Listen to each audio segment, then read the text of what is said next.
Hey, welcome everyone. Good morning.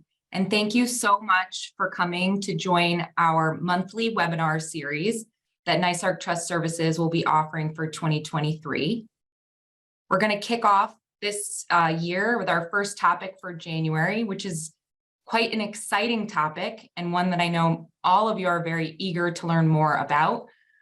We'll be focusing today on using a pooled trust to spend down excess monthly income in order to qualify financially for Medicaid benefits, and highlighting some of the recent changes to Medicaid eligibility that is expanding the ability to access these services for people with disabilities and older adults who are seeking home care services.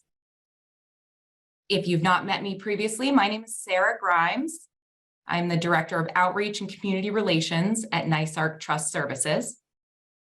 And NYSARC is a nonprofit organization that for 50 years has helped individuals with disabilities and people with chronic health conditions use supplemental needs trusts in order to qualify financially for means-tested government benefits so that they're able to access the care that they need while still being able to use that money for their bills and monthly expenses that allow them to maintain independence in the community for as long as possible. The title of today's webinar is Medicaid Raises the 2023 Income Limits. Do I still have a spend down? Before we jump in, I want to let everyone know we have a number of people on the call, hundreds of people joining us today. So to limit any background noise, we do have everyone muted. You do not need to have your camera on. The only cameras that will be spotlighted in the recording will be myself and the ASL interpreter who has joined us to make this program as accessible as possible to all of our beneficiaries and the caregivers and professionals who assist them. Chat is disabled, so we ask that if you have a question, please put that into the Q&A area. A member of our team is monitoring those questions. We'll respond to things that we can, quickly, but we'll be saving most questions until the end of today's presentation. We'll leave about a half hour between 11:30 to 12 to go through those questions, and we'll answer as many as we can. We do ask that you keep the questions to general. If you have something that is very specific to yourself or your situation, we encourage you to please contact us. These changes are going to be very unique for each person, and this forum may not be the most private way to discuss your individual needs. So we do encourage you to call us after today's training if you have any further questions. We are recording today's training, and it will be available about a week after today's webinar on our website at the link here on the slide. If you'd like to get a copy of these slides, please send me an email following the training and we'd be happy to provide those to you as well. But you will be able to go on our website and watch a recording at a later date where you can pause the video, slow it down, and access this if you have colleagues who weren't able to join us today. I do just also want to remind everyone that this webinar is being provided for educational purposes. It does not constitute any sort of legal advice or tax advice. Every person's situation is very different and unique. And for someone who might be watching this video months or years down the road, some of the information may have changed. As we know, the income and resource limits and eligibility requirements for Medicaid do change year over year. So just be mindful of that.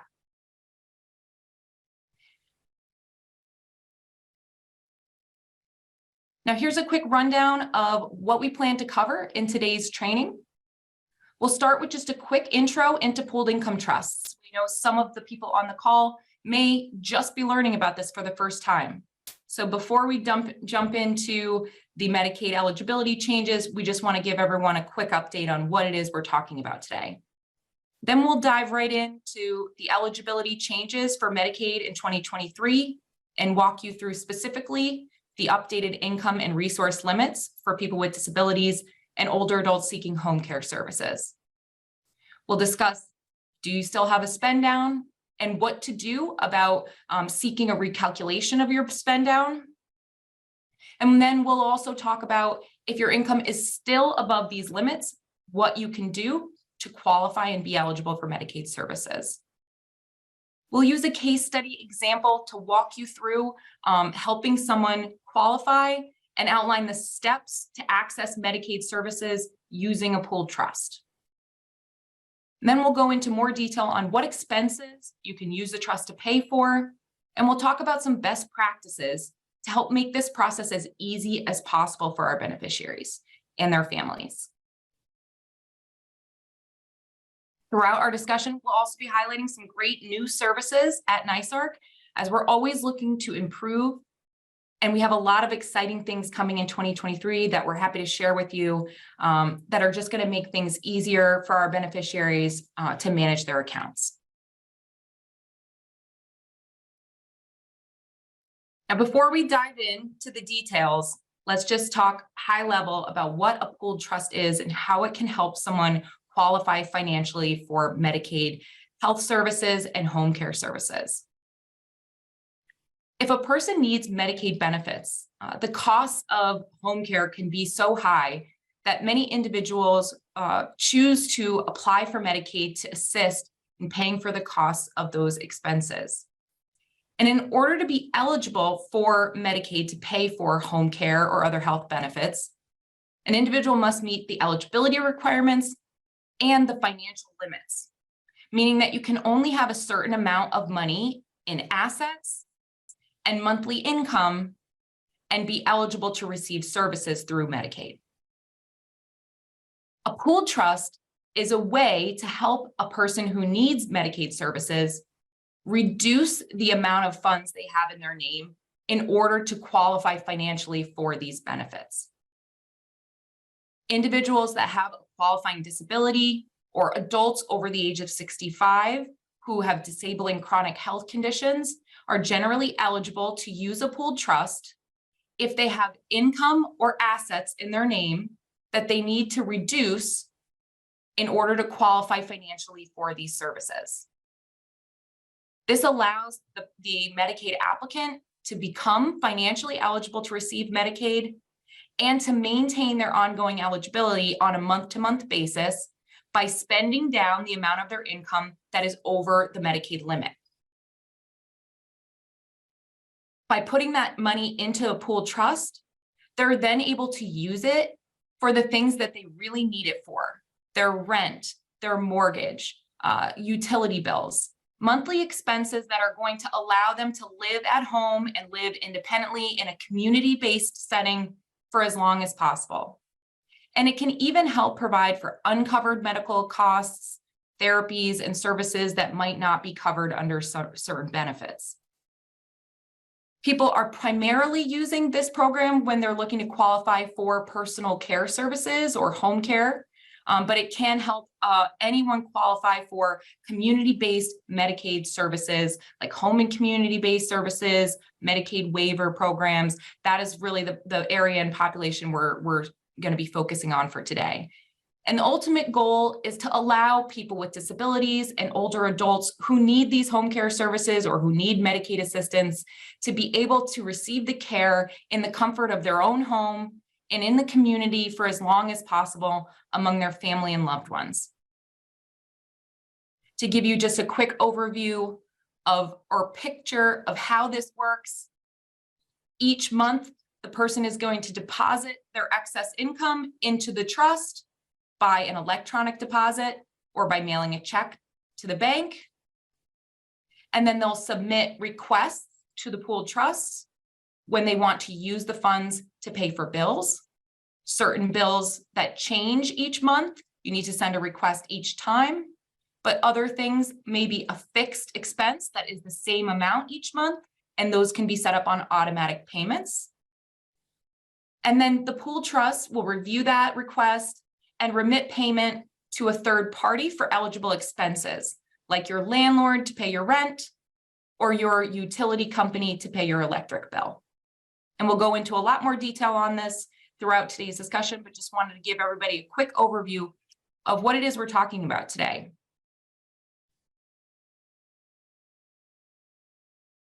Now, to dive into the updates for Medicaid eligibility in 2023, we have some good news. For those of you who have been following along with us and attending our webinars previously, you know we've been talking about a community Medicaid look back for long-term care. And we're excited to share that that community Medicaid look back has been further delayed. And it has been delayed countless times since 2020 when they announced this change due to the ongoing pandemic. As we know, just a couple weeks ago, the public health emergency was further extended. So at this time, it is our understanding that they will not be implementing any sort of community Medicaid look back until at least 2024. So for those of you who might be thinking, what is she talking about? What's a look back? Some of you may be aware of the 5-year look back for nursing home care, which means when you apply for nursing home care, they look back at your financial statements for 5 years to make sure you didn't move any money out of your name during that time in order to be eligible for services. We've never had a look back for community Medicaid or home care services, which means if I need home care and I have assets that I have to spend down in order to qualify, I'm able to move assets or make transfers of assets and qualify in the following month without any sort of penalty period where I would need to private pay for services. This has been a luxury. We're very fortunate to have this option here in New York State. And it is something that is potentially going to go away in the future. In the future, we're expecting that they will be implementing a 2.5-year look back for home care services. So what this really means is 2 things. 1, plan early. If you expect to need home care in the next couple of years, it's possible that there could be a look back in place at that time. So just be thinking about a couple years ahead, planning for the need for these services, meeting with a professional who can help explain what options you have available.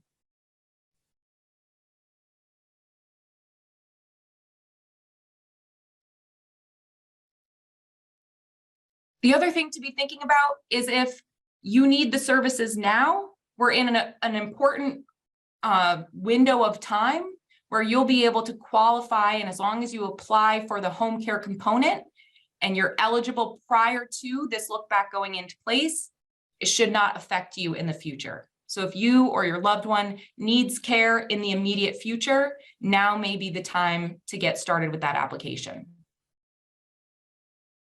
The next and most exciting update is that Medicaid made some significant increases to the non-MAGI income and resource limits, which is expanding eligibility for these services for people with disabilities and older adults and making it easier for them to qualify financially. Since the income and resource limits went up, we also got an expansion to the Medicare Savings Program. And Social Security beneficiaries, people who receive benefits through Social Security, like Social Security retirement, Social Security disability, and supplemental security income, got a pretty significant raise, a COLA increase this year, which means that all of those checks are going to be increasing, all right? And that can be a good thing in that they have more money available to them, more money coming in. But we've also been hearing about some impacts that that's had on individuals who are now no longer eligible for food stamps or may no longer be eligible or have increased their rent with HUD as a result of these increases. Also, SSI beneficiaries who were having difficulty maybe spending down funds previously, they're now going to be receiving even more money. So we'll be talking about that. And we'll actually be going into more detail on that in our next webinar, which we'll talk about at the end of today's training. So effective January 1st, 2023, these are the new income and resource limits for the non-MAGI Medicaid population. Again, this is individuals who are applying for community-based, home and community-based services, Medicaid waiver programs, and we also have Medicaid buy-in here. A single individual in 2023 can now be eligible for Medicaid as long as their income on a monthly basis is less than $1,563. And for people who fall into the age, blind, and disabled category, you're going to get an extra $20 disregard. So you'll hear me refer to the number as $1,583 a month. Now that's a significant increase from 2022, where the income limit was only $954 a month. It's almost a $600 plus difference from last year to this year, which is really an unprecedented increase. Every year, we generally see these limits change by a couple of dollars. So this is very new and very different, and we're really all navigating this together. So we appreciate you coming to learn more about this, and we encourage you to work with us and use us as a resource. This is going to allow a lot more people who need to apply for these services to be eligible without necessarily needing to use a pooled trust to reduce their income. And it also means for current Medicaid recipients who have a spend down, that their spend down may need to be adjusted. And we'll talk about that on the next slide. The limits did also go up for couples who are both receiving care. Spousal budgeting stayed around the same, and that is a special type of budgeting if there's only one individual within the married couple that needs services. And that is something, again, we certainly advise you to work with a trusted professional to determine what budgeting option is most appropriate for your needs. But it allows that healthy spouse, the spouse that does not need care, to keep more money in income and more money in assets, as you can see.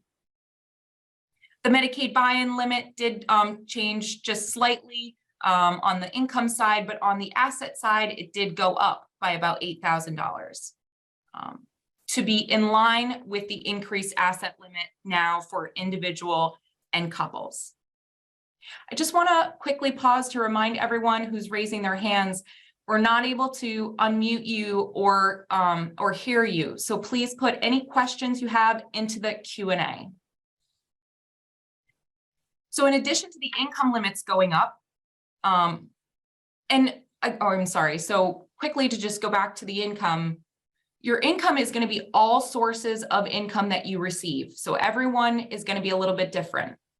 All earned and unearned income, including Social Security retirement checks, Social Security disability income, and any other sources of income like a pension, distributions from your retirement accounts, alimony, etc.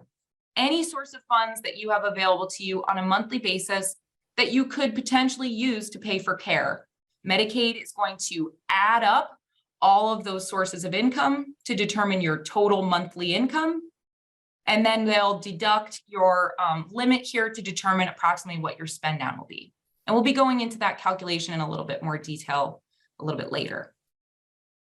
They've also raised the asset levels pretty considerably. In 2022, you could only have $16,800 in your name and be eligible to receive Medicaid services. For this year, a single individual can have up to $28,133. So it's an over $10,000 increase in those asset limits. And the goal is to help those people who have savings in the bank, but maybe don't have other assets that are typically exempt, like a home or a retirement account, be eligible for these services without having to spend down assets. But that really is going to be the first step, is to look at your assets, what money you have available to you in the bank, reduce those assets through certain planning solutions in order to become eligible if you need to do so, and then apply for services from that point. And we'll go through that step by step. We don't have a lot of time to talk about assets today, as we're going to be really focused on income and we have a lot of information to share. But just know that certain assets don't count, like your home, your primary vehicle. There's also your retirement accounts. Your principal balance of your retirement account can be exempted as long as you have it in payout status, meaning that you're drawing money out of that account. And that money would be counted in your income calculation. And again, we'll go into that in detail. Do want to just note, for someone who's looking to qualify for Medicaid home care services, they certainly can put cash-based assets into a pooled trust to get themselves below the limit. But usually if it's just, $10,000 or so that they need to spend down, there may be more favorable options like prepaying for their funeral expenses, maybe purchasing an appliance or something that they need for their home, something that's going to benefit them, because the funds that go into the trust are irrevocable and can't be returned to that person. There are certainly situations where someone may benefit from putting a small amount of assets into the pooled trust if they feel that they are going to use them during their lifetime and they need to get that money out of their name quickly. I would also highlight that for someone who's looking to spend down assets, for eligibility purposes, one exempt transfer is to create a supplemental needs trust for the benefit of a child with a disability. So if you're thinking, oh man, I do have a lot of assets that I need to consider doing something with, you can fund a special needs trust for your child with a disability with that money, and you would not be penalized for that transfer of assets, as that is exempt. Now, here's the big question that's on everybody's minds. Do I still have a spend down? So as of January 1st, these are the new income and resource limits, meaning that new applicants will be evaluated based on these limits for 2023. So if you were beginning your application, a couple months ago, as we know, it takes some time to get this submitted, and you anticipated that you were going to have a spend down, you may no longer, depending on what your income limit is. So the first question I would ask myself is, with the increase in the COLA limits and any other changes to my income, is my total monthly income less than $1,563 a month?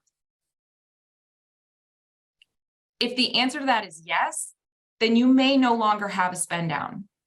And we would advise you to contact Medicaid, your local Department of Social Services, or the Human Resources Administration, if you are in New York City, to request that they recalculate your spend down.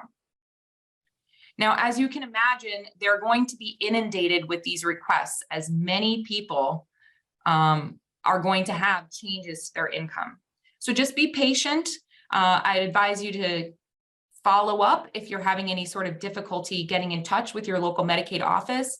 It's really going to vary depending on what county you live in. Some counties will be handling more of these requests than others. So just again, we encourage you to follow up with them regularly. Medicaid is the entity that determines what your spend down is. NYSARC cannot tell you what you're required to put into the pooled trust. So it is really important that you contact Medicaid and ask to get an updated spend down notice. Your other option is to wait until your next renewal. Medicaid has indicated that their plans are to rebudget everyone when the next time that your annual recertification comes around. Now, we haven't had Medicaid renewals for quite a while because of the ongoing pandemic. So we understand some people may not know when their next renewal is and may not want to wait. Keep in mind that if you no longer have a spend down because your income is now below these limits, if you're well below, that's certainly something, that it's really up to you to determine how you want to move forward there, if you're willing to wait or not. And we understand. If your spend down is being reduced, again, you're putting funds into a pooled trust and not paying them to Medicaid. So you're still able to get the full benefit of the money that you are depositing into the trust in this interim period. But do keep in mind that if you are putting in more than you need to, any deposits into the trust are not refundable. It's an irrevocable trust in order to protect your eligibility for benefits. But that money is yours and there to use for the things that you need, and it can be spent down on items and services during your lifetime. For example, we have people who put more than they're required to in order to pay the full amount of their rent.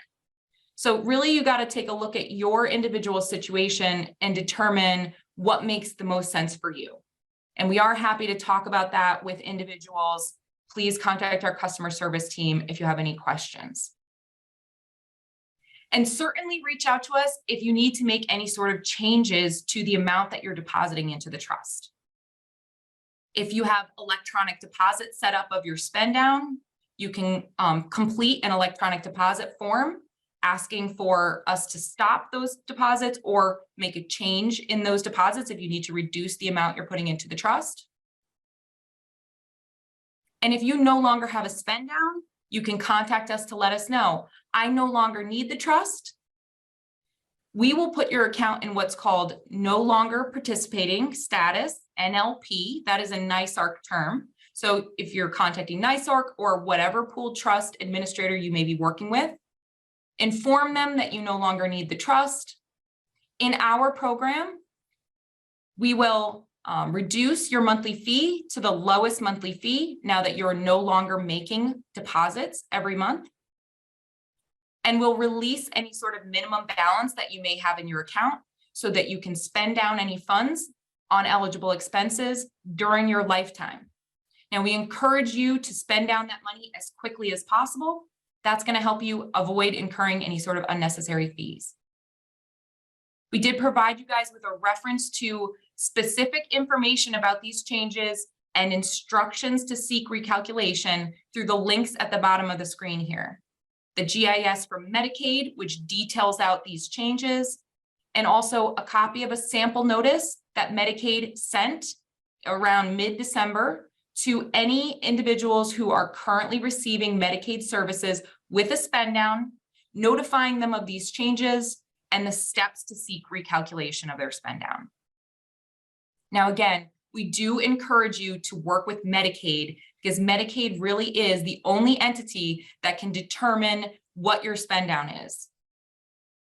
If you pay any less, even 1 penny or $1 less than what you're required to pay, it could cause you to be ineligible for Medicaid in that month. And it may not be caught until your renewal, which means you could have been ineligible for all of those months.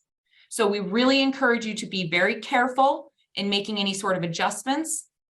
And if you're having difficulty getting in touch with Medicaid and you really want to recalculate your spend down, we encourage you to work with a trusted professional who knows these rules and can help you based on your situation, determine a conservative amount that you should be putting into the trust. You want to give yourself a little bit of buffer just in case there's anything that you overlooked.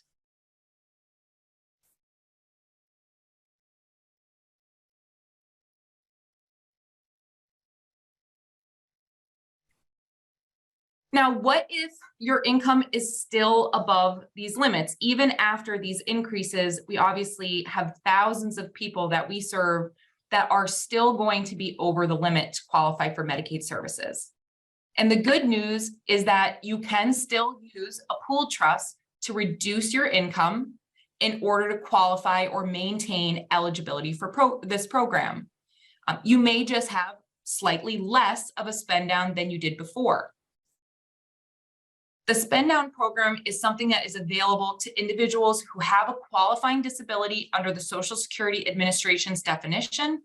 And it's generally used also by individuals who are over the age of 65 who have disabling chronic health conditions.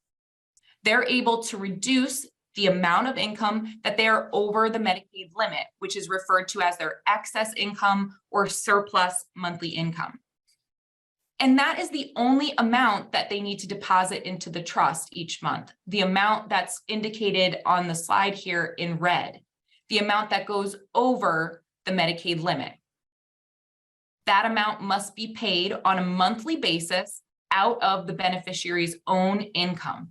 And that is really important. It must be paid by the beneficiary's income. As caregivers, as adult children, we may think we're helping our parents by paying their spend down for them, but it actually could cause them to lose benefits and increase what their spend down is because now they're receiving unearned income from a loved one. So again, please be sure that this money comes from the beneficiary's own income. And you have options to pay the spend down. You can pay it directly to Medicaid or your Department of Social Services or Human Resources Administration, or even your managed long-term care plan, if you're in a managed long-term care plan. So if with these increases, your spend down is reduced pretty significantly, and now let's say your spend down is only $50, it might make sense to send that directly to Medicaid, because the pooled trust is going to charge at least $30 a month for the services. So it's really up to you to decide, is that extra $20 a month, useful to you? You can at this time allow that money to build up over time and be used for a larger expense. So obviously that decision is going to be very unique to you and your resources. Another way to pay the spend down is to use the funds towards medical expenses, paying medical bills or medical costs, and then sending those receipts to Medicaid. And once you've paid enough medical bills up to the amount of your spend down, they will activate your Medicaid services. It's kind of like a deductible for your Medicaid insurance. Now that may work if you have a small spend down and you have medical bills that need to be paid. But for individuals who need Medicaid for home care services, they generally cannot wait to be activated. They can't wait until halfway through the month when they've paid enough medical bills before Medicaid will start to pick up the cost of those services. So if you need Medicaid for home care services, that's generally not the best option, because you need that care immediately at the beginning of the month, and you're getting care on an ongoing basis, usually hours weekly. And your third option is to deposit the money into a pooled trust. As we've talked about with option 1 and option 2, you're giving up that money towards the cost of your medical care, and you're not able to use it for the things that you really need it for, like your rent, your mortgage, your property taxes, the things that are going to allow you to afford to continue to live in your home or community-based setting, and have funds available not just to pay your bills, but really to give you the best quality of life possible. And that's where the pooled trust gives us a way to access these services without completely impoverishing ourselves.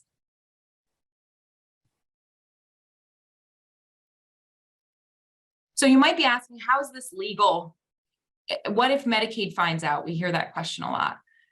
A pooled trust is allowable both under federal and New York statute. It's a special type of irrevocable supplemental needs trust, which is designed specifically for people with disabilities, which is individuals who have a qualifying disability under the Social Security Administration's definition, as a way to spend down or get assets or income out of a person's name in order to qualify financially for means-tested government benefits like Medicaid and supplemental security income. One of the unique things about a pooled trust is that it's managed by a nonprofit organization. And those funds are overseen on behalf of the individual who's applying for Medicaid services or receiving Medicaid services, known as the trust beneficiary. So you'll hear me use that term a lot throughout today's discussion. Funds in the trust are pooled for management purposes into one bank account, but each individual's activity is tracked separately in subtrust accounts. So your funds that you deposit into the trust, minus any costs of the pooled trust services, are available to you to use during your lifetime on eligible expenses. The trust is irrevocable in order to protect your eligibility for benefits. If we could simply give you money out of this account or put the money back into your bank account, it would make that money available to you. So once the funds go into the trust, they cannot be returned to you, but they can be spent down on items and services that are for your primary benefit. One caveat to using this tool is that it is the individuals who's applying for Medicaid's own money funding this trust. So as a Medicaid recipient, you have to have a payback provision in the trust that upon the death of the trust beneficiary, if there are any funds in that account, they must either go to repay Medicaid for the services provided during that person's lifetime, or be retained by the nonprofit who's administered the trust, and they must be used to help other people with disabilities that are served by our philanthropic mission. So it's very important that you're submitting bills regularly to the trust. If you no longer have a spend down and you have a balance, send in requests as quickly as possible, because upon the death of the individual, we cannot make any more payments out of the trust under federal policy. The primary purpose of using a pool trust is to help a person qualify and maintain financial eligibility for Medicaid home care services in this case. Getting access to these benefits not only allows someone to have better care, they can get services that their Medicare benefits don't cover, get the care and therapy services that they need from the comfort of their own home and community-based setting, get assistance with activities of daily living, the things that they can no longer do on their own, cooking, cleaning, dressing, bathing, transferring, whatever services that you may be eligible for per your assessment with Medicaid. And really the goal here is to help give people a way to stay at home as long as possible. We know that most people prefer to receive these services in their own home or apartment or some sort of community-based setting and do not want to go into a nursing home. And that is always going to be the goal. But we do certainly have situations where someone can no longer be served in the community and they may transition to a nursing home at a later point. So just be aware of that. Another great benefit of why someone might consider this program is to help get some extra assistance.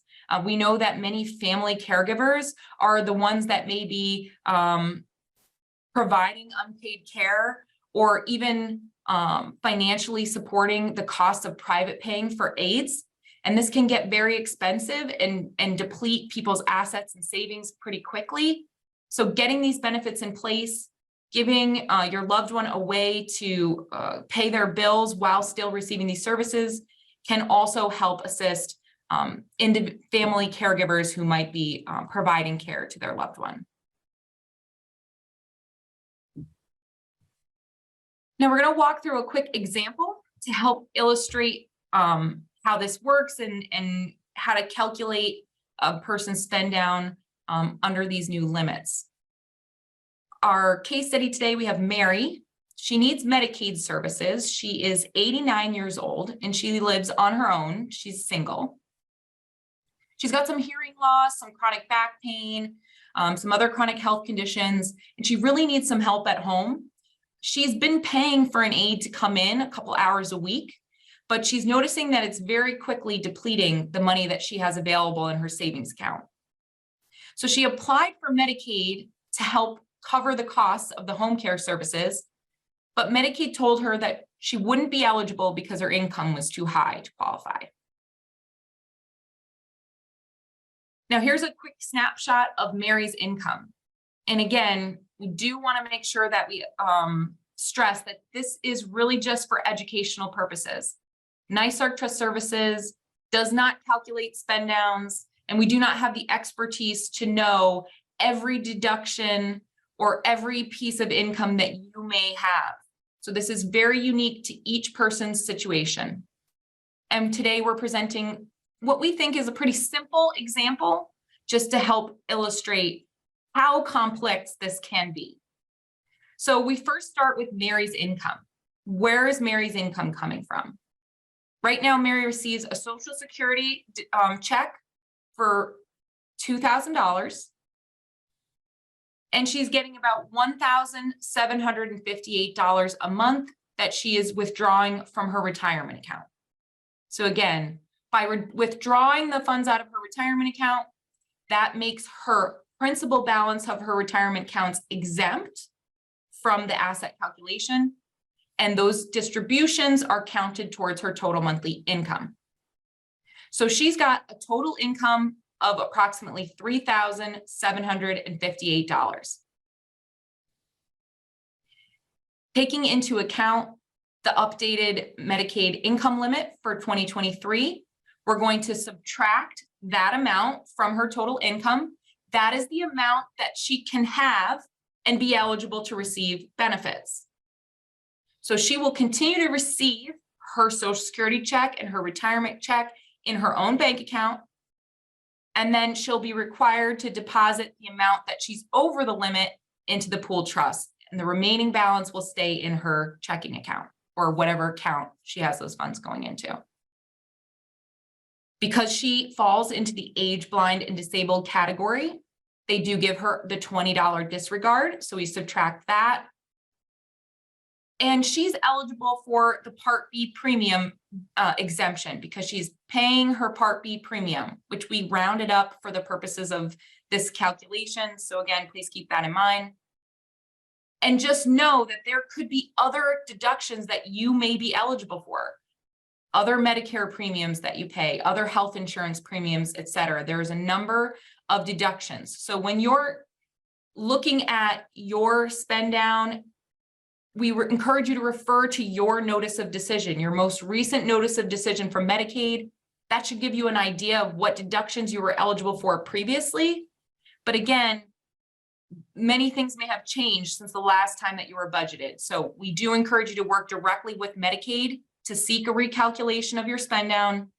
And again, NYSARC cannot do this calculation for you. This is determined by Medicaid. So looking at Mary's income, taking into account the deductions that she's eligible for, we arrive at an excess income of a little over $2,000 a month.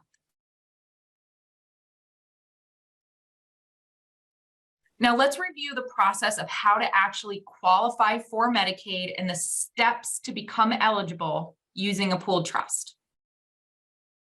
The order of these steps may vary depending on where you are in this process.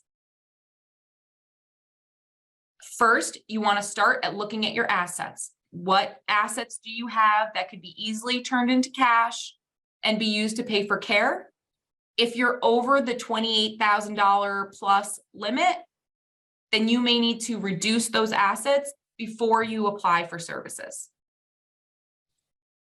In Mary's case, she was below the resource limit, so she went straight to step 2 and applied for Medicaid. They responded and let her know that she was not eligible because her income was too high. You have to apply first to find out how much over the limit you are. So just know that if you're looking to apply for these benefits, you are going to apply with your excess income, and they will give you a notice telling you how much you are over the limit. And that's when you'll have the option to deposit that money into a pooled trust as long as you have a qualifying disability. Now, if you receive Social Security disability income or other disability related benefits where you've already been formally deemed disabled, then you will not need to do any sort of extra paperwork. If that was the case for Mary, she could simply apply for the pooled trust, send that paperwork to Medicaid, and start putting her spend down into the trust. But because she's an older adult who has disabling chronic health conditions and she qualifies, but she's never formally been deemed disabled, she needs to do a determination of disability, which means a couple extra forms that she'll fill out and submit with her Medicaid application. Applying for a pooled trust can take about a week. It's pretty quick and easy. We'll go through the steps a little bit later, but it can be done very quickly. So we get the question a lot, when do I apply for the pooled trust? And my response is always going to be, you need to work with your local Medicaid office and understand what their preference is. And it's going to be dependent on whether or not you need to do a disability determination or not. If you're in a county where they are going to require you to do a disability determination, it can sometimes be a good idea to apply for the pooled trust and submit the proof of that account being opened with your Medicaid application so that they will initiate that disability determination. If you wait until you get your spend down notice and then apply for the pooled trust and provide that paperwork, Medicaid may then have to do a disability determination, and which could delay access to care for a few months, or they would retroactively cover care possibly. It depends on your county and what they're willing to do. So in order to avoid, setting up the pooled trust too early and incurring unnecessary fees, we do encourage you to work with your local Medicaid office to understand what's the best order of steps for you. based on your situation, or work with a trusted professional who understands the rules in your area, as each county does do things a little bit differently. Once you've applied for the pooled trust and received approval, you can make your deposit into the trust, and then we want to notify the appropriate agencies that you're participating in a trust by sending them a copy of your application that's now been executed, being signed by you and signed by the pooled trust. And they usually want to see a proof of your first deposit. So that's something you would contact the pooled trust for, a verification of your deposit. Medicaid will come out. They will do an assessment of what care you're eligible for. And the funds that you're putting into your pooled trust can be used to pay your monthly living expenses.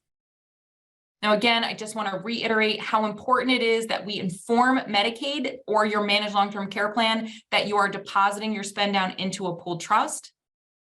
That is what is going to make sure that they know to activate your services. If you don't tell them, they'll think you're not paying your spend down. So please be sure to inform them, because otherwise Medicare or Medicaid or your managed long-term care plan might start sending you letters telling you need to pay it. And we've had situations where people paid it twice.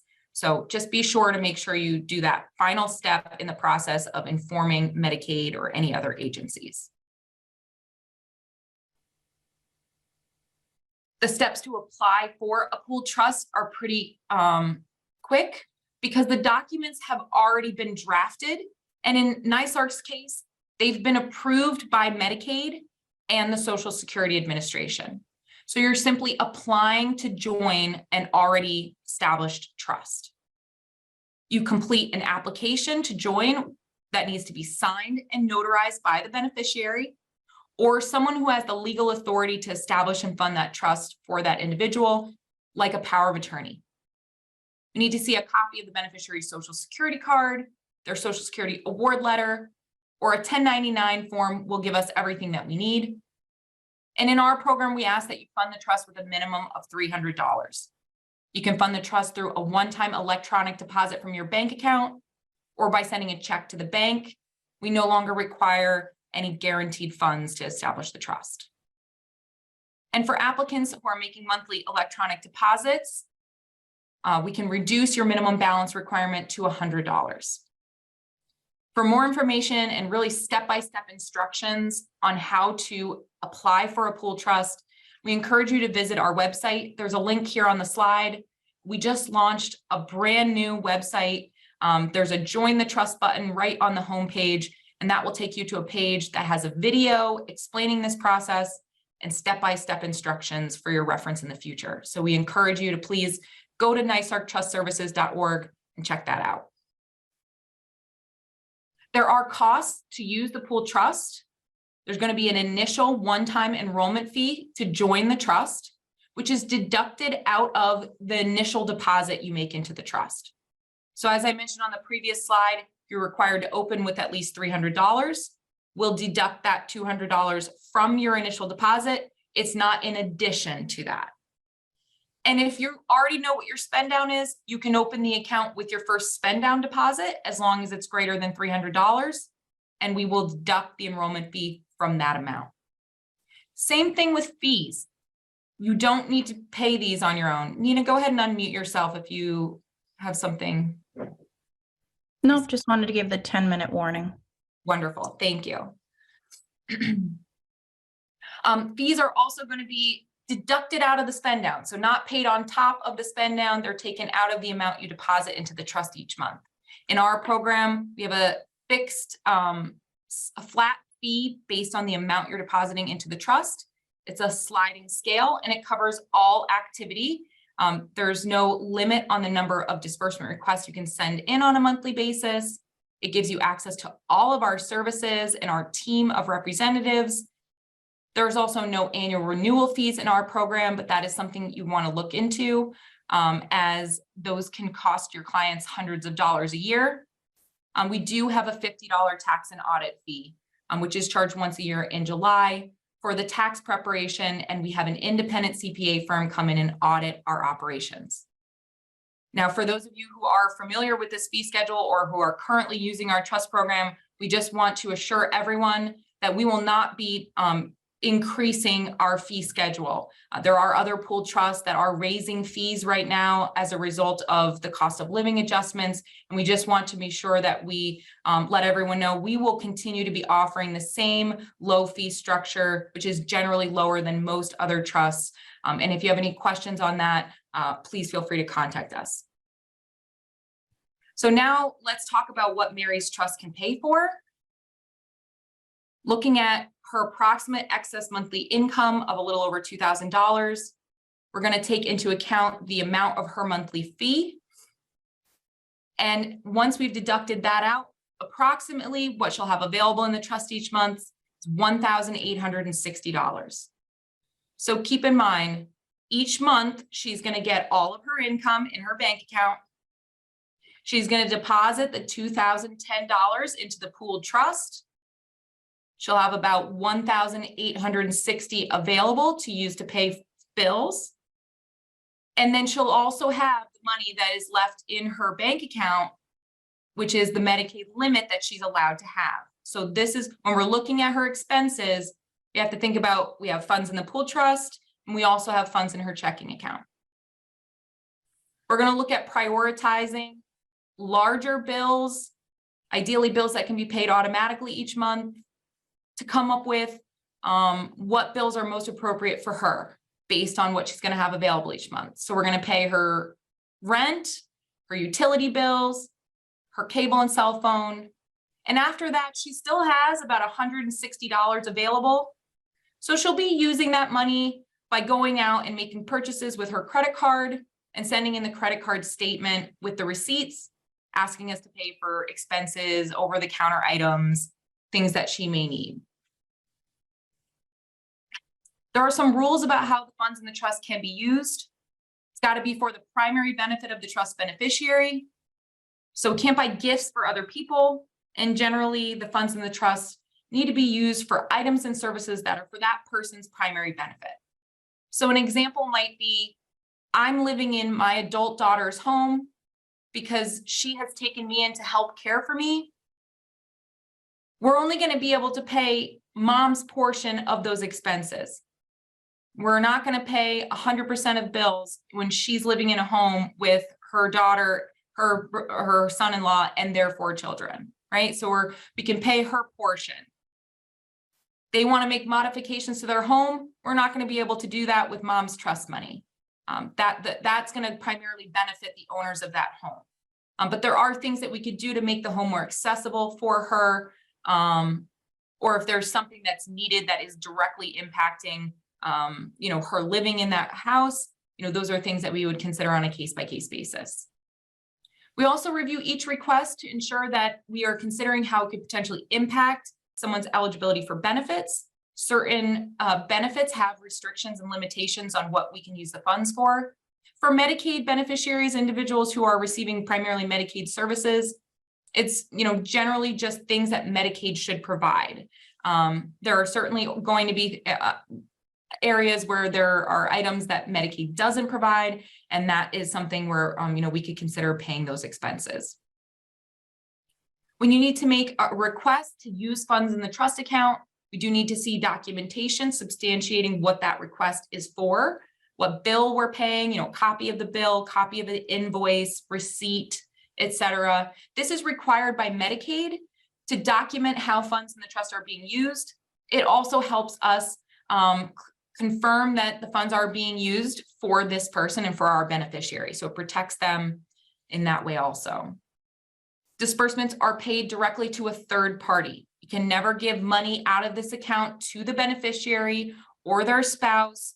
The funds in the trust can only be paid to a third party, like a business, your landlord to pay your rent, your utility company to pay your electric bill, or we could be reimbursing your daughter for going out and buying groceries for you, and she could send proof of payment with the receipts, and we could pay her back for purchasing groceries for you. So there's a number of different ways to help make it easiest to use the trust because we cannot give money to you out of the account or put money in your bank account. Distributions are at the sole discretion of the trustee. And that is really just for the benefit of our beneficiaries. It is our responsibility to be operating in the best interest of our beneficiaries and making sure that funds are being used appropriately. Anytime there is a question about an expense that you'd like to use the trust for, it will always be a discussion with the family. If there's something we can't pay for, there's usually something else that we could be paying for that would free up that money for that other expense. So do keep that in mind. And as we touched on, it is a federal policy that no disbursements can be made out of the trust after death before repaying Medicaid for services provided. So it's important to be submitting requests regularly and spending down funds or staying in communication with the trust if you yourself or your loved one is not doing well. I touched on a few of these, but I just want to try and highlight for those of you that do still have a spend down and are still going to be using a pooled trust, there's many ways to make this process as easy as possible. We know that using a pooled trust is extra work and you've got a lot going on. You're managing your loved one's care, managing your own care, and that's really what we want you to focus on. So we want to try and make this process as easy as possible for you. Take a look at what your available money you're going to have in the trust each month, list out your monthly bills, and pick which ones are most appropriate to send to the trust. Generally, a few larger bills is going to make things easier for you, limit the amount of requests you need to make or payments you need to submit to the trust. Select bills that can be paid automatically each month, like rent, mortgage. We're now able to pay electric or gas bills that are on balance billing, and really any monthly expense that is the same amount each month. So we just launched a brand new automatic payment form. Go to our website. We are trying to expand automatic payments as much as we can to help reduce work for our beneficiaries and reduce the amount of paperwork that you need to submit to the trust on a monthly basis. So if you have bills that are the same amount each month, we encourage you to reach out to us and talk about if that would be eligible for automatic payment. Certain larger vendors were able to pay electronically rather than sending a check in the mail, which allows us to pay bills even faster. So large vendors like Verizon Wireless, Con Edison, cable companies, electric companies, those can generally be paid through an electronic transfer of funds rather than a paper check. So we encourage you to select those types of vendors. As you know, when the funds come into the trust, we have only a short window to then pay that money out to pay a bill. So anything we can do to help pay these bills more quickly is going to help make sure that things are paid on time. Generally, I think it's a good idea to do what we've done here with Mary, where you're picking, the same bills and you're going to send those same bills to the trust each month. It's going to help you keep organized. The trust is taking care of those bills, and it leaves you the money in your checking account and money you have outside of the trust. You have more flexibility with that. As I've mentioned, submit requests immediately. Do not hold on to requests, and send things in regularly just to ensure that we are using the money in your account as much as possible. But do know that you do not at this time have to spend down all the money in your account on a monthly basis. You can allow it to build up over time and be used for a larger expense in the future. Downloading bills online can also help rather than waiting for this paper statements to come in the mail. If you wait for the paper statement, sometimes we have a very short window of time to actually pay that bill. And I also encourage people, if you have things set up on automatic payments with your checking account, you won't be able to continue to do it automated out of your checking account because we can't reimburse you, but you can leave bills automated on a credit card, or you could certainly just make the payments for the bills yourself using your credit card and submit one request each month with all of the bills that you'd like the trust to pay, and we will remit payment to the credit card company. So that's a way to give you some flexibility, go out, buy things at the grocery store, make purchases over the counter items, but it can also be good to just pay your bill, know it's paid on time, and then just sending one request to the trust each month. So just a few ideas, best practices to help you. And if you have any questions about how to use the funds in your trust or what might be best for you, we encourage you to contact us. Now, I want to open things up to questions. So really quickly, I'm just going to run through. We want you guys to know all of the ways that you can get in touch with us and monitor your account. We can assist you through this process if you no longer need a spend down, or if you now have a new spend down and need to verify your deposits. Our customer service team is incredibly knowledgeable. We're available weekdays from 8:30 to 5. We answer the phone when you call. We are here to help you. So please use us as a resource, but also know that we cannot recalculate your spend down for you. So that is something you need to do with Medicaid or a trust.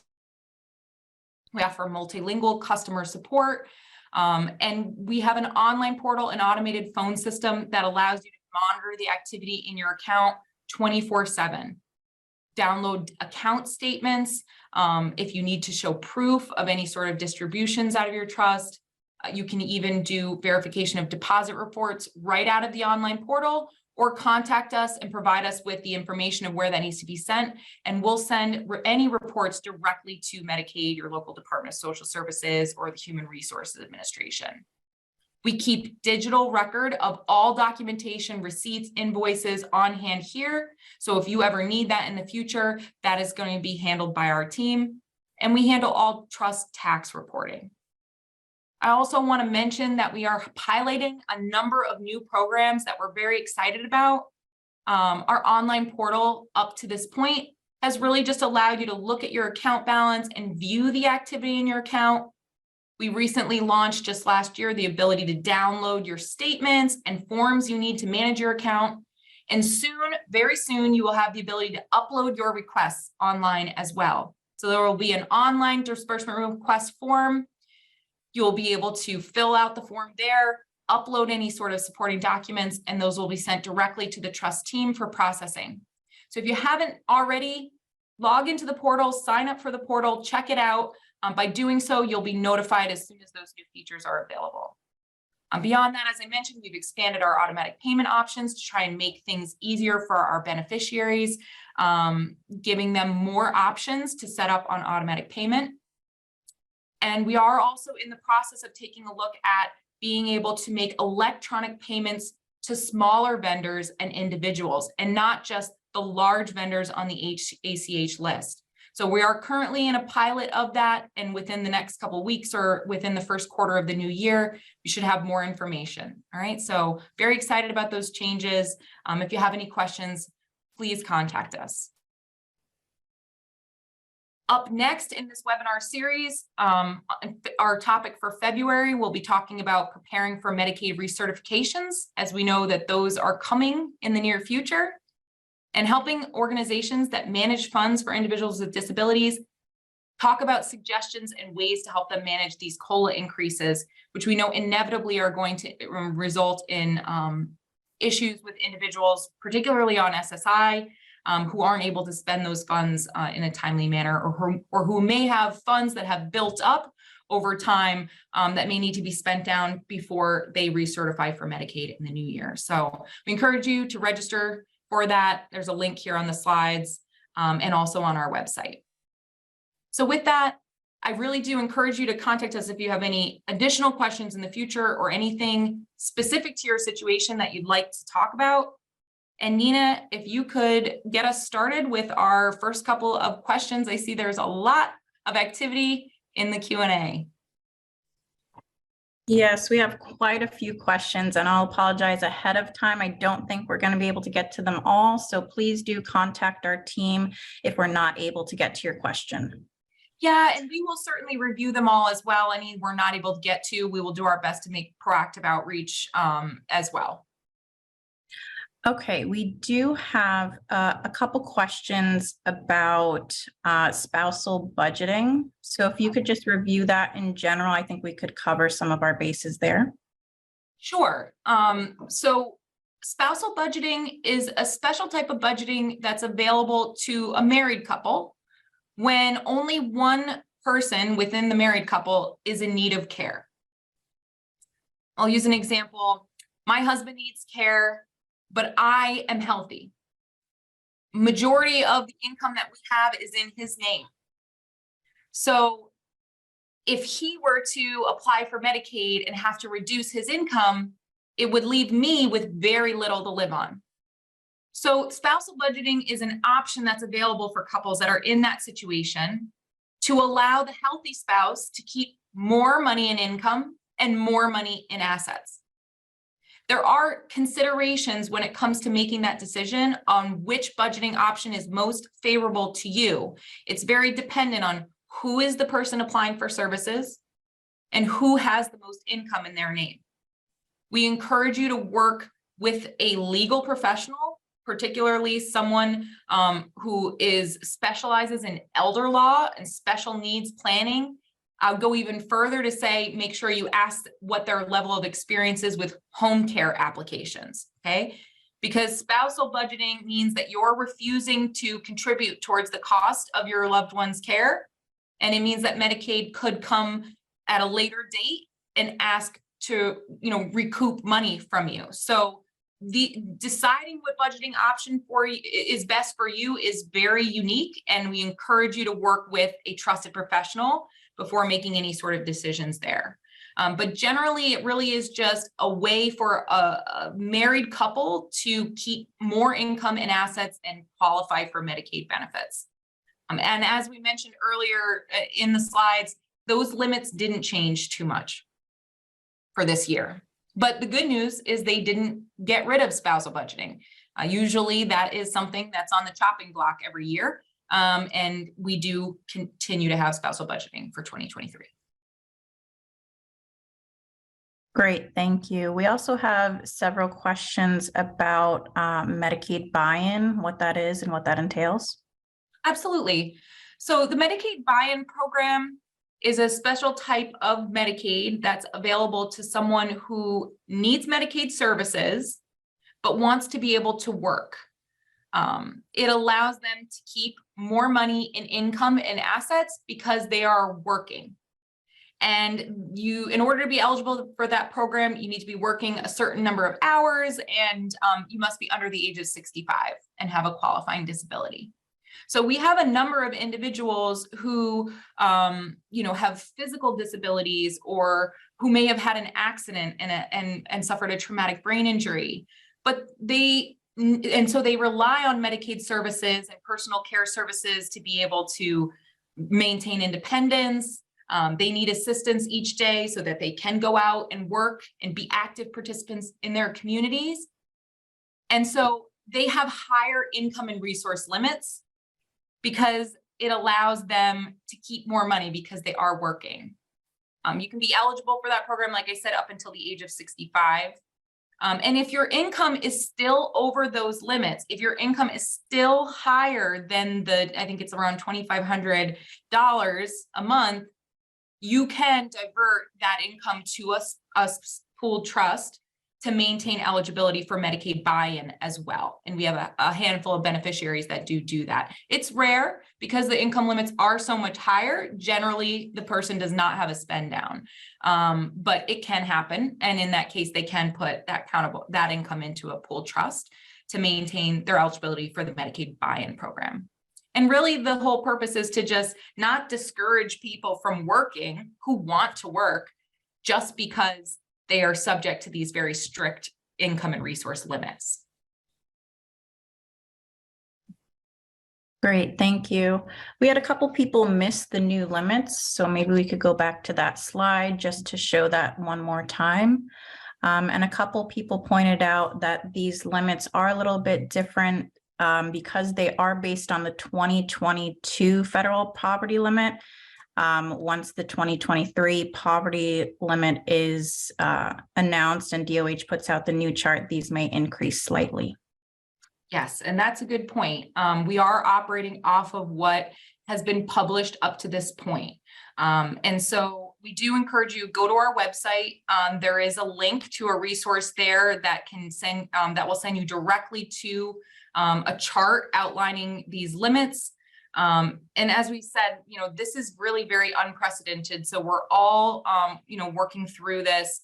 And as new information becomes available, we encourage you guys to follow us on LinkedIn, sign up for our mailing list as we, send updates regarding new policies, and, we'll offer other educational trainings in the future. And I'll just leave these up on the screen for anybody who needs to reference them. And again, email us after if you'd like a copy of the slides. But again, the recording will be available in the future that you can always watch it and rewind it as needed.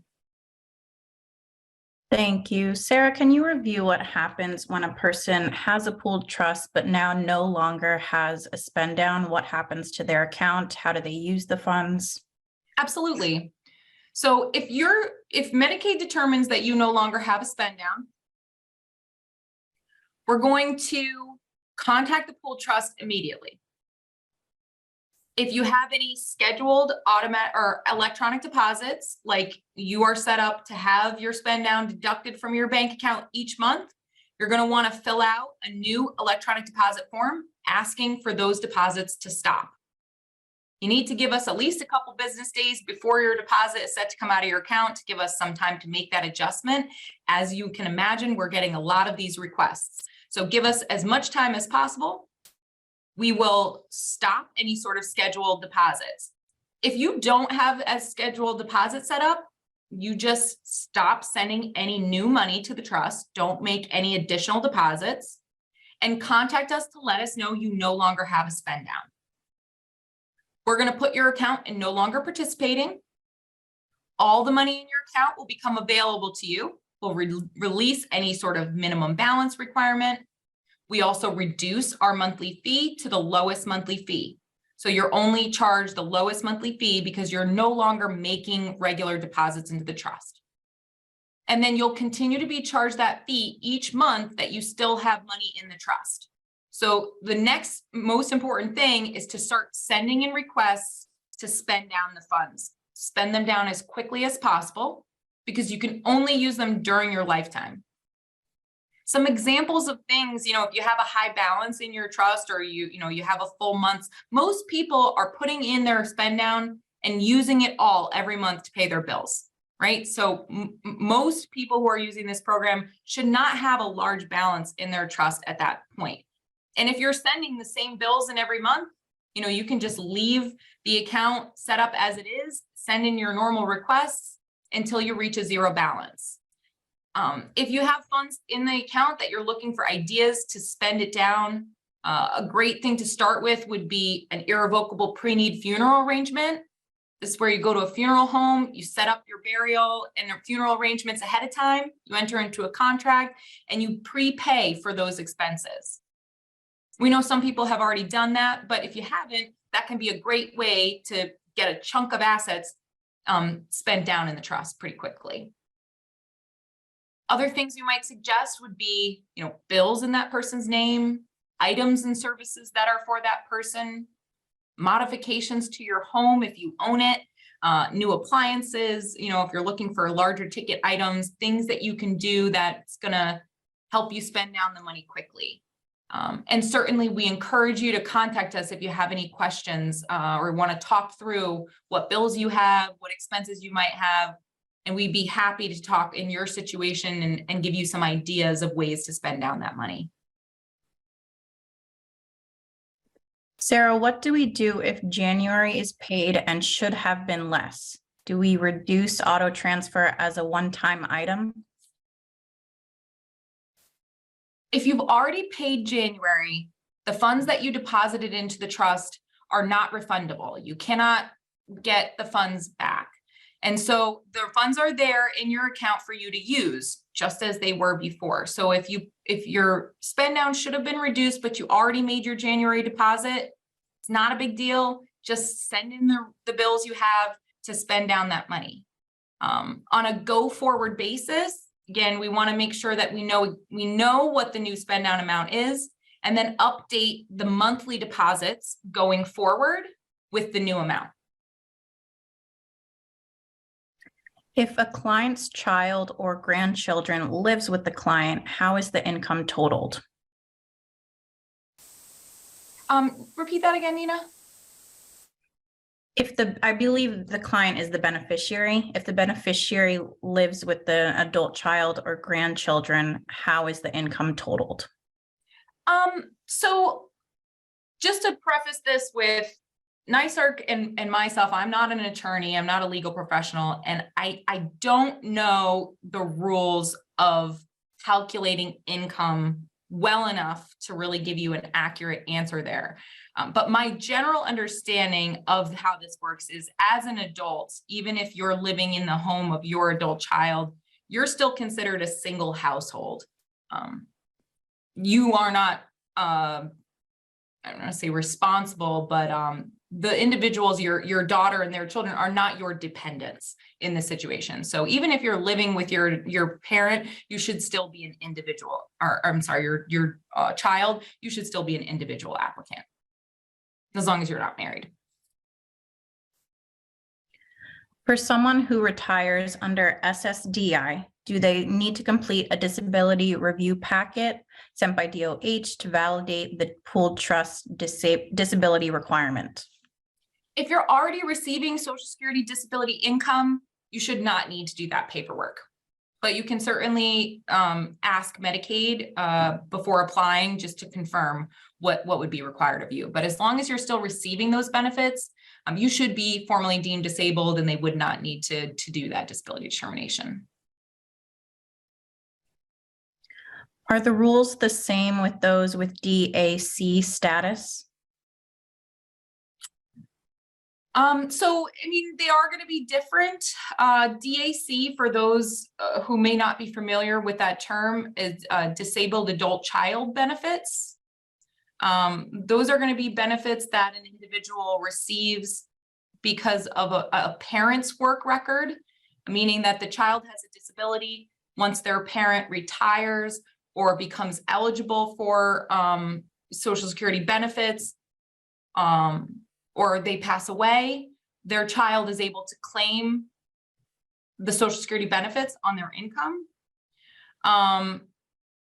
Generally, that's also associated with someone on SSI, so they don't typically have a spend down for Medicaid purposes, but it can result in resource issues where they have funds that are building up over time, and those funds can be deposited into a trust to keep them below those resource limits.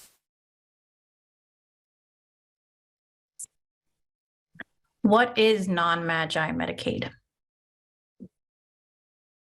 It's a special category of Medicaid, which includes the populations of individuals that have disabilities and older adults who are seeking home care services. Some of you may be familiar with, the New York State Health Marketplace, where if you need medical assistance and you have very low income, you can be eligible for Medicaid. That's a different type of Medicaid. This program is really more primarily for individuals, again, who qualify as having a disability, who are receiving Medicaid waiver programs or home and community-based services. Thanks, Sarah. We had some confusion with a couple people in regards to the SSI resource limit being $2,000. Could you just maybe review how that comes into play, or maybe relates to these limits? Sure. So we've been focusing this presentation on Medicaid eligibility for people who have too much income to qualify for Medicaid. So we really haven't touched on SSI, so just want to make sure that we're kind of separating this audience. A person who receives supplemental security income benefits, they are receiving those benefits because they have very low income, or they're not able to work and produce any sort of income to support their monthly living expenses. So an individual who receives supplemental security income benefits is generally never going to have an income spend down for Medicaid, because the whole reason why they have SSI is because their income is so low. An SSI beneficiary or recipient is automatically eligible for Medicaid as part of their SSI benefits. And so they are subject to different resource limits. A single individual receiving a supplemental security income benefits can never have more than $2,000 in their name. So even if they're getting Medicaid benefits, if they receive SSI, they cannot have $28,000 in their name. They can only have $2,000 in their name. If they go over that $2,000, it could cause a reduction in their SSI payment on a monthly basis. And that's for a single applicant for SSI. A couple on SSI have a resource limit of $3,000. Now, I guess, just also want to point out that if someone is receiving SSI and they start to work, where they work to a point that they're no longer eligible for SSI, they're not necessarily going to just lose their Medicaid eligibility. They are linked, but if they lose their SSI, they're now no longer going to be subject to the SSI limits, and that would be when they may switch over to these limits, depending on what type of Medicaid they receive.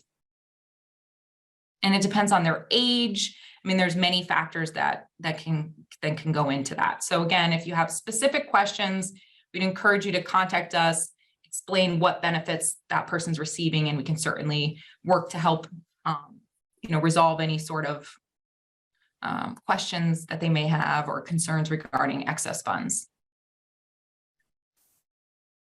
Great, thank you.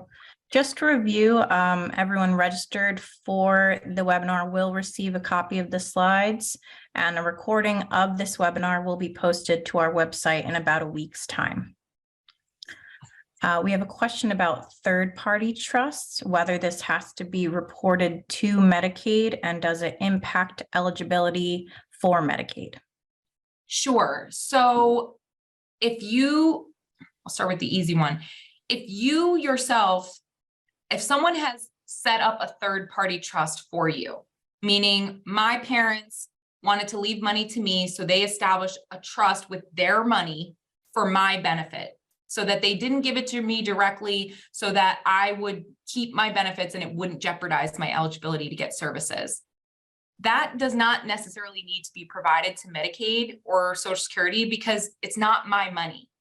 I'm the Medicaid recipient, so they don't need to see my third-party trust unless there's something that I paid out of it, or a reason for them to come asking to see it, which they may do, and at that point you would want to provide it upon request.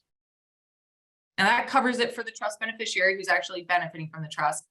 For the Medicaid applicant who might be funding a special needs trust for their child so that they themselves can qualify for Medicaid services, they may ask to see that.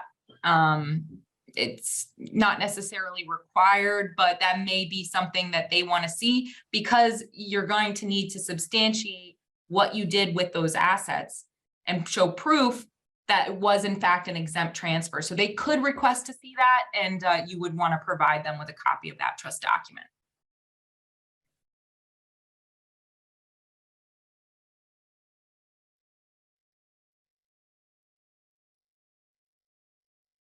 Okay, we have quite a lengthy one coming up. I'm confused with MIPP and balanced billing protection. I know QMB clients are exempt from cost sharing even if provider is Medicare only. But what about providers who accept both Medicaid and Medicare when Medicaid doesn't pay the extra 20% fee? This comes into play when there's a disabled adult child isn't eligible for QMB, but still eligible for Medicaid if otherwise eligible SSI. Okay. Yeah. And so there's a lot of acronyms in there. So for anybody who's kind of wondering what we're talking about, this is the Medicare Savings Program. And there's many different levels of what you can qualify for. My understanding and knowledge of that program is really very basic. So I don't think I can necessarily answer that for you. I would encourage you to reach out to your local Department of Social Services if you have any questions about the recent changes to the Medicare Savings Program.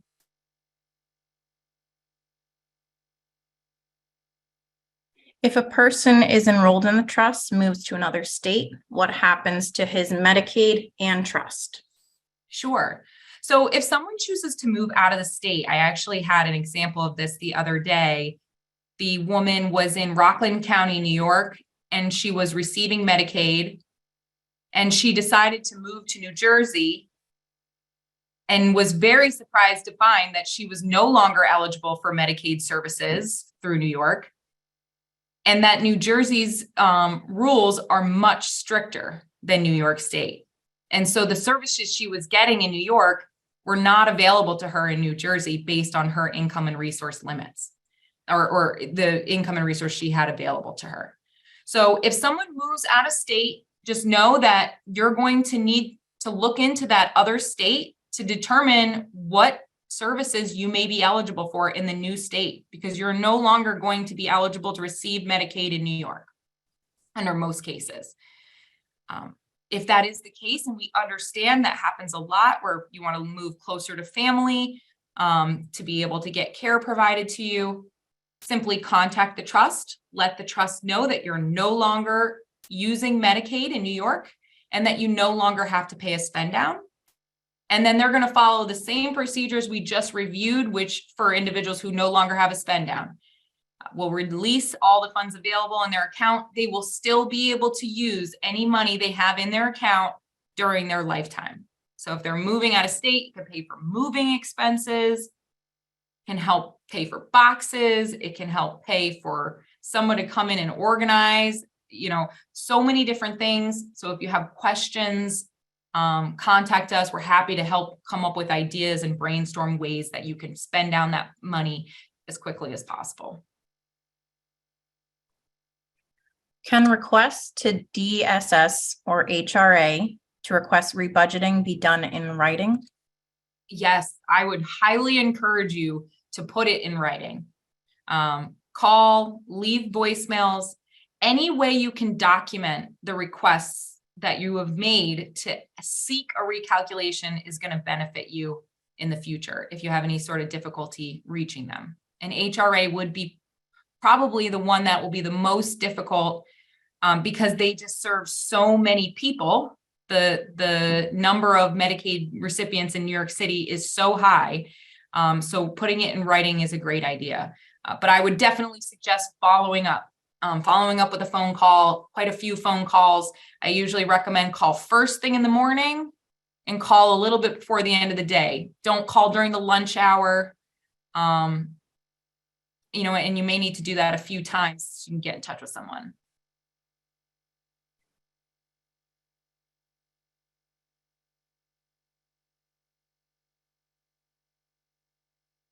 We have multiple questions about how you can use the funds in your current account. I think those are great questions for our customer service team. You can reach out to us to answer those specific questions so we can go over your account in detail. And that number is 518-439-8323.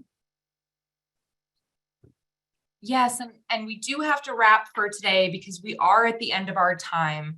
So I do apologize for anyone that had questions that we weren't able to get to. As we mentioned, we will go through those questions.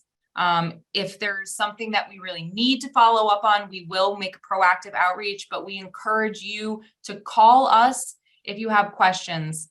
Go to our website. As I mentioned earlier, we just launched a brand new website. There's a lot of resources on there. There's examples of things that you can use the trust to pay for. There's step-by-step instructions on how it works, how to make deposits, how to submit disbursement requests. We really tried to make this a resource to you, to your clients, to the family members that are assisting you, to help educate people on how this program works. And we're here to be a resource to you. So please contact customer service. We're happy to discuss ways to help you spend funds in your trust. We want to ensure you're able to use this money for your needs and to improve your quality of life. We thank you all again so much for joining us today. We hope to see you next month, Thursday, February, there's the screen here, 16th from 11 to 12. We're only going to be an hour that time, and we're going to try and do that for all webinars going forward, but we knew we needed a little bit extra time for today. So thank you all again for joining us. We really appreciate it. We look forward to the opportunity to work with you or to continue to work with you. And for those who may no longer need our services, please let us know. We'll work with you to help spend down any funds you have in your account.